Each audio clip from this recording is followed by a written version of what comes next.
This is where chronology gets confusing. In this lecture, we will stay mostly in the first decades of the 20th century, the same period as the Expressionists and Cubists we viewed last class. But today our focus shifts to artists who pursued political agendas or visions of utopia. This photo comes from an exhibit of Italian futurist art at the Guggenheim Museum in New York City. Futurism used to be a College Board favorite, but it's dropped from the list. I find it too influential, intriguing, and frankly, creepy to drop altogether.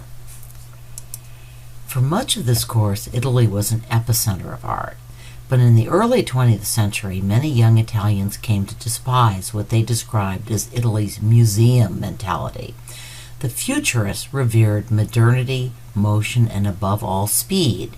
As founder Filippo Marinetti put it in the Futurist Manifesto, I've produced it here, a speeding automobile is more beautiful than the Nike of Samothrace. More disturbingly, futurist artists glorified war. There was actually a lot of this in the intellectual era of pre-World War I Europe. Social Darwinists believed that nations, like species, obeyed the law of the survival of the fittest and that the strong deserved to conquer the weak. Nietzsche's emphasis on embracing passion and exercising the will to power translated for many into the worship of violence and conquest. Some historians believe that these attitudes contributed to Europeans' willingness to be swept into a pointless and devastatingly destructive world war. Severini was one of the founding members of the Futurist movement and a signatory of the Futurist Manifesto. This painting presents what your homework reading, I think appropriately called a sanitized version of an armored train, complete with sleek cannons and highly stylized troops bearing rifles. There is not any blood and gore in this painting, and the colors are disconcertingly bright and cheerful. The reality of war turned out to be a whole lot grimmer. Note how this triptych echoes the form of altar paintings, complete with the memento mori in the predella at the bottom. We've already seen Kirchner's grim evocation of the costs of war, and now we see a grim evocation of its aftermath in a defeated and desperate Germany. In January 1919, a communist leader, Karl Liebknecht, along with fellow communist Rosa Luxemburg, led an armed revolt against Germany's post-war government. He was assassinated by right-wing paramilitary units. So let's hear from our next student presenter. Woodcuts had almost disappeared with the advent of what seemed like more sophisticated print techniques, especially lithography, which was so useful in journalism. So, why were woodcuts revived? Why were they so well suited to expressionist art? Well, note that harsh, thick, angular line. We've seen this in Kirchner's work as well. This is particularly suited to woodcuts. Kollwitz was famous for her depictions of mothers and children, often dead children. The tradition of the highly emotional German Pietà lives on in her work. The theme of this work was actually the carnage of the wars of religion, but it proved prophetic. Kollwitz's own son would perish in World War I, which only reinforced her commitment to portraying the suffering of women and children in a world racked by violence. While not in fact a communist, Kathe Kollwitz was also committed to depicting the plight of the working class. This is a somewhat earlier work and a sandpapered etching, not a woodcut. Reminds me somewhat of Courbet. And now we move east to Russia and the art of the Russian Revolution. Many Russian artists embraced avant-garde art for the same reason that Italian painters launched Futurism. They despised their country's past and they wanted to see their society and its art modernized and transformed.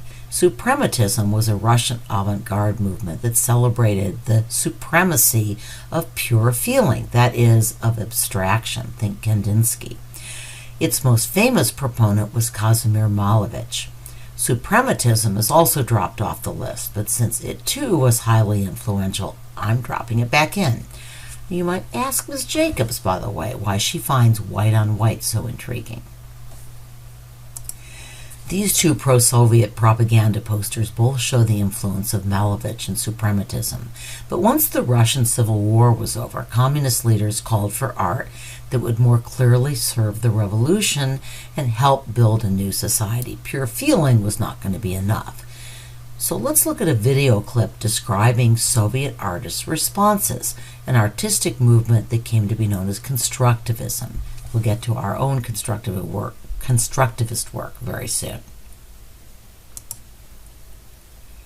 I'm going to talk more about photomontage when we get to Dada. You learned about constructivism from the video. Now let's hear from our student presenter. Eventually, the communist leadership soured even on constructivist art. Stalin, like Hitler, had no patience for abstraction, and in 1932, he decreed that socialist realism, naturalistic art that celebrated the worker, was the only acceptable art form. So here's a famous example. And note that this work fits into the same tradition of socialist realism, but with a more romantic gloss and more references to traditional Chinese landscape paintings. Away from the maelstrom of revolutionary Russia and post-war Germany, utopian visions often took on a more abstract utopian cast. Two examples of this are the organic sculpture of Brancusi, remember we saw some of that earlier, and the geometric paintings of Mondrian. Both artists sought a more rational and, in their view, therefore more humane new order. We've already talked a little about this sculpture. The video clip put it into the context of a move toward abstraction and offers an excellent introduction to our next required work by Mondrian.